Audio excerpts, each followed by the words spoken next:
swinging. And after you got it, it was fun. Then you just started adding on. It was just adding on. I mean, I don't know how I did it. I mean, I really don't know how I did it. I just played every day. I just had fun playing.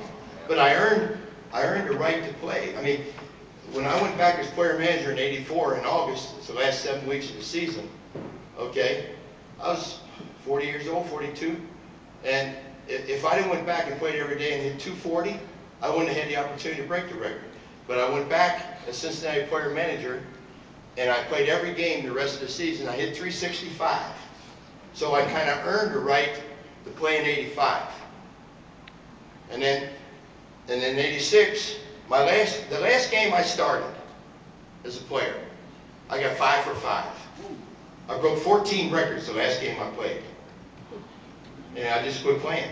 I pinched hit twice, once off of Goose Gozzi's and once off of Lance McCullers, and they blew my ass away, strike me out, pinch hit, and I said, this ain't for me. And I let Tony Perez play. He was my good friend, and he was the other first baseman, and he was going for the Latino home run record, 368 with Cepeda. And he ended up beating it, but now there's some guys that beat it since then. I remember in 1970, we'd do anything to make money.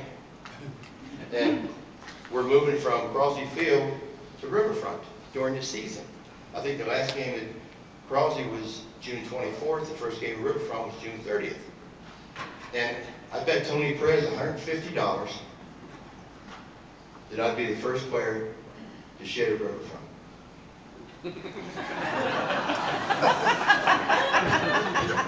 God's honest truth. We had a 7:30 game. I got to the ballpark at 11 a.m. And he called it the happy place. I'm sitting in there doing my thing at 11 o'clock, and he walked in at 5 after. He said, you son of a bitch, you beat me by 5 minutes. I said, just give me $150. Now that's dedication to get up at 11 o'clock, go to the ballpark, go to the bathroom. But I won the money. Just like playing a game, gotta win. Gotta win. Who was your favorite teammate? Mike Schmidt, Gary Nolan. Where's he from? Dayton, Ohio. He was a great player. I had a lot of great teammates, man. Listen to the Hall of Famers I played with. Bench, Morgan, Perez, Seaver, Carlton, Schmidt, Carter, Dawson. Those are all guys I played with.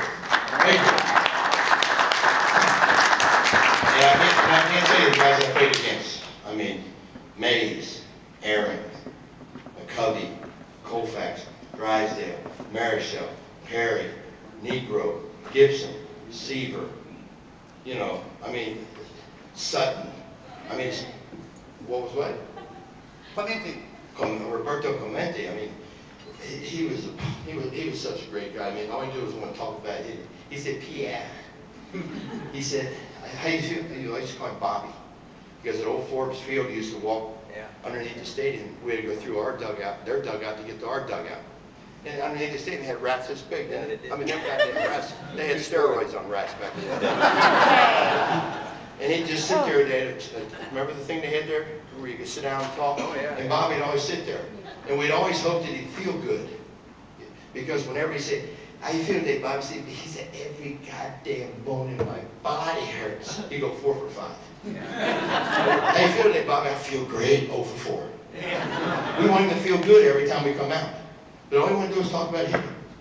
You know, in 1969, I went to the last at-bat of the season, the last at-bat, and beat him out for a batting title.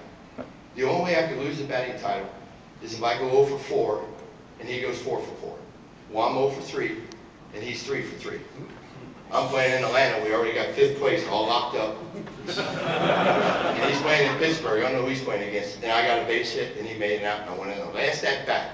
The year before, I'm battling Batty Alou for a batting title, Pittsburgh Pirates. Okay? It's the next to last day of the season. I'm about a half a point ahead of him. And I'm playing against Gaylord in Cincinnati. He's playing against Fergie in Chicago. Now this has got to be a first and only, okay? We went 9 for 9. I got 5 for 5, he got 4 for 4. And the next day I got 1 for 3 and he went 0 for 4, so I went to the next to last game and won the batting title that year. So you never know. That's why every at-bat is important. And because in those days, a batting title was a good thing to go in and negotiate with. We didn't have multi-year contracts. You know, my first year, I don't know what Gary's was, probably not much. My first year, I made $7,000. I thought they were going to pay me to play baseball. And I won rookie year and jumped it all the way up to 12.5. Okay, I can tell you exactly. 7, 12.5, 24, 46, 55, 85, 125, and I went to $2 million. What'd you make your first year? 7,500. 7,500. And we thought we were styling. We had one of them narrow suits on. We were styling. You know, alligator shoes. We look like pimps. But we're making 75, and then you start making big money, and the tax bracket was 50%. Hell, my last year I played in Philadelphia, I made $18,000 a game. I mean, think about A-Rod. He makes $5 million a month. $5 million a month. I work 1 month and retire. What do I need to work 2 months for? 1 month, $5 million. I'd walk through the hell in a gasoline suit for that. Wouldn't you? Don't look at me like I'm crazy. $5 million. Zero, zero, zero, zero, zero, zero. I think you're right. Yes, sir. They didn't play as hard. In your hitting streak, were they starting to pitch around you when you got up in the 40s? No, I don't think so.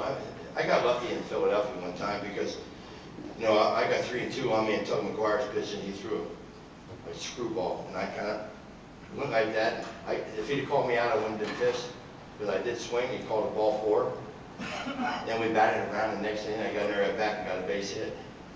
That was fun though because, you know, once it got up in the, after it got to 35, which was a National League record, Tommy Holmes played for the Mets. I never forget it. I broke his record, and he worked for the Mets. And he came out to first base, he congratulated me. And you know what he said to me? Thanks for making me famous again. That's what he said to me. And once you get over that record, then you start approaching Wee Willie, Keeler, and those type of guys. And then I had like, you know, 1,000 riders traveling everywhere with me.